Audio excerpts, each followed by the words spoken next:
Hello, everybody, and welcome back to the Cold Hard Truth podcast. I'm Shrikar Ajendran, and in today's video, we have a game preview of my favorite matchup on the NFC side of things when it comes to Super Wildcard Weekend. It's the Los Angeles Rams taking on the Seattle Seahawks. Basically, I'm going to be breaking down the game, going over each team, and then finally, at the end, I'm going to make my final prediction on how the game will turn out. As always, if you enjoyed this video, make sure you leave a like and subscribe. It would mean a lot to us. We have a goal we want to hit 400 subs. Whew, man, let's get right into it. I'm hyped. It's playoff time, baby. So, as I said, this is the best NFC matchup because both teams, split their matchups in the regular season and both kind of held strong at home. So it's important to note that the Seahawks are the home team heading into this as they are the 3 seed. And I could go on and on about how Sean McVay, is going to scheme up Ken Norton Jr.'s defense. But I think this comes down to one solid question. And it's, do the Seahawks get consistent pressure on Jared Goff? And do the Rams get consistent pressure on Russell Wilson? Because for Seattle, assuming Goff is back from his broken thumb, that's a big thing to keep an eye on. Seattle needs to send blitzes. They need to rattle him. And you got to win the one-on-one matchups. Carlos Dunlap and Jamal Adams have combined for 14 and a half sacks this year. And throughout that Week 16 game, Goff was under duress. If they do that again, they're going to win. And if not, it could turn ugly. And for the Rams, kind of leading into that, you need to get consistent pressure on Russell Wilson because I think there's a stat that says Russell Wilson is the best QB under pressure. So that's going to be a big thing here. But pressure. That is the one thing. If the Seahawks can hold Aaron Donald in check, it should be fine for them. If Carlos Dunlap and Jamal Adams can be held in check, then it's going to be good for the Rams, pretty much. And the Rams, looking back at Week 17, they needed that win to keep from, anything crazy happening. And they had to turn to John Wolford with Jared Goff injured.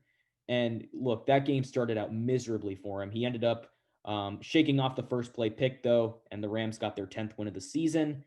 If you're LA, you got to be hoping that Goff can be back. I know it's a broken thumb, but look, you cannot roll out John Wolford against Russell Wilson and the Seahawks on wildcard weekend. That is just a horrific situation. And if Goff is playing, I think they're one of the more interesting teams to watch. They drew the Seahawks for the first round, lost them in Week 16. They can get it done as long as they're playing to their potential. Of course, almost everything depends on the health of Goff because on defense, you got players like Aaron Donald and Jalen Ramsey, but you got to have the guy to push the ball downfield. Wolford was impressive, I will admit. Other than that first play pick, he won them the game. And albeit the Cardinals were without Kyler Murray for much of the game, it was still an impressive win. But look, if you trot him out there, you're not going to outduel Russell Wilson. I don't know what you're expecting. And leading into Russell Wilson, the NFC West belongs to the Seahawks once again. As a 49ers fan, I'll give it up to the Seahawks. They had a great year. And I think they'd actually not won the West since, I believe,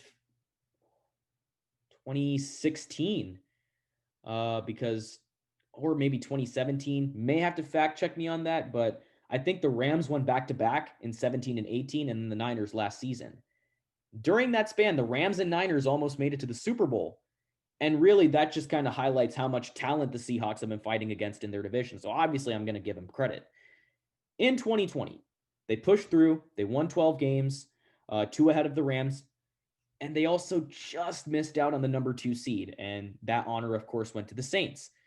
It doesn't really mean as much as it used to since they'll both be playing in the wild card. And as for Seattle's chances in the postseason, that's a tough one to figure out. In my bracket, I had them as, I believe, a second round exit at best. And, their offseason, it's top tier, or not offseason, offense, it's top tier. Russell Wilson, he's playing fantastic football this season. DK Metcalf, he's truly blossoming into a superstar in the NFL. It's just, what are we going to see out of this defense? Because down the stretch, they've been playing like the best defense statistically in the NFL. But I'm still not entirely confident in that passing defense. And in the playoffs, that really could be a major problem. They might have to win a shootout here. They're capable of doing that. It's not the best strategy. They need their defense to step up if they want to make a run. So with that said, let's make a final prediction here. Now, this is always the hardest part of these game previews because ultimately you got to pick a winner. Okay. Since the Seahawks lost to the Rams back in week 10, they've gone 5-1. And that includes that redemption win against LA. I don't think Seattle's been nearly as dominant as some of the other top playoff teams, as I said before. But here's the thing. Seattle's got that juice. They got the swag right now. The playoffs are all about momentum. It was like the Chiefs last year. When Patrick Mahomes got hurt, I almost wrote them off. I almost thought they were done for. And then you go on this crazy streak, you bring that momentum to the playoffs, and you win a championship. Now, I'm not saying that's what's going to happen with Seattle, but momentum is everything. And right now, I think the Seahawks have a lot more juice and swag than the Rams do right now. So that's a big thing for me. It's just the Rams have only won 3 of their last 6 games, which, I should mention, they lost to the Jets and gave them their first win. It's like the Rams have limped into the playoffs.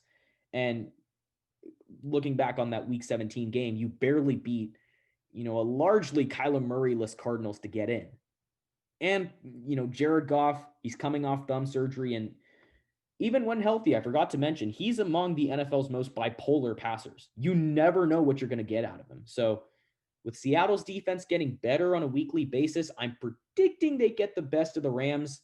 And I don't think it's going to be a crazy game for Russell Wilson. I do think the Rams generate pressure, but I think Wilson does more than enough to keep the Seahawks ahead on the scoreboard. It's just up to the defense to do the rest. And I think the LA defense, again, it plays its part, mostly, but when it comes down to it, who do I trust, Jared Goff or Russell Wilson? Russell Wilson, 100% of the time. And Goff, against this defense, he may not be able to get the offense moving, and that's ultimately going to cost the Rams the ball game. So, in my prediction, the Seahawks get to move on. And, the Rams, in this offseason, they're going to start to wonder if, serious changes are needed to get them back to the Super Bowl contender they were not so long ago. So, if I had to give a final score prediction, Seahawks win here 20-16. I think it is a close, pretty much defensive battle, but in the end, the Seahawks come out on top. Let me know if you have a different prediction. Do you have the Rams winning? I'd love to have a discussion in the comments. Make sure you like the video and subscribe if you enjoyed. We have a goal to reach 400 subs. Follow the socials down in the description. You can check out our Twitter, our Instagram. We're always active on there. And this has been Shrikar. I'll see you next time.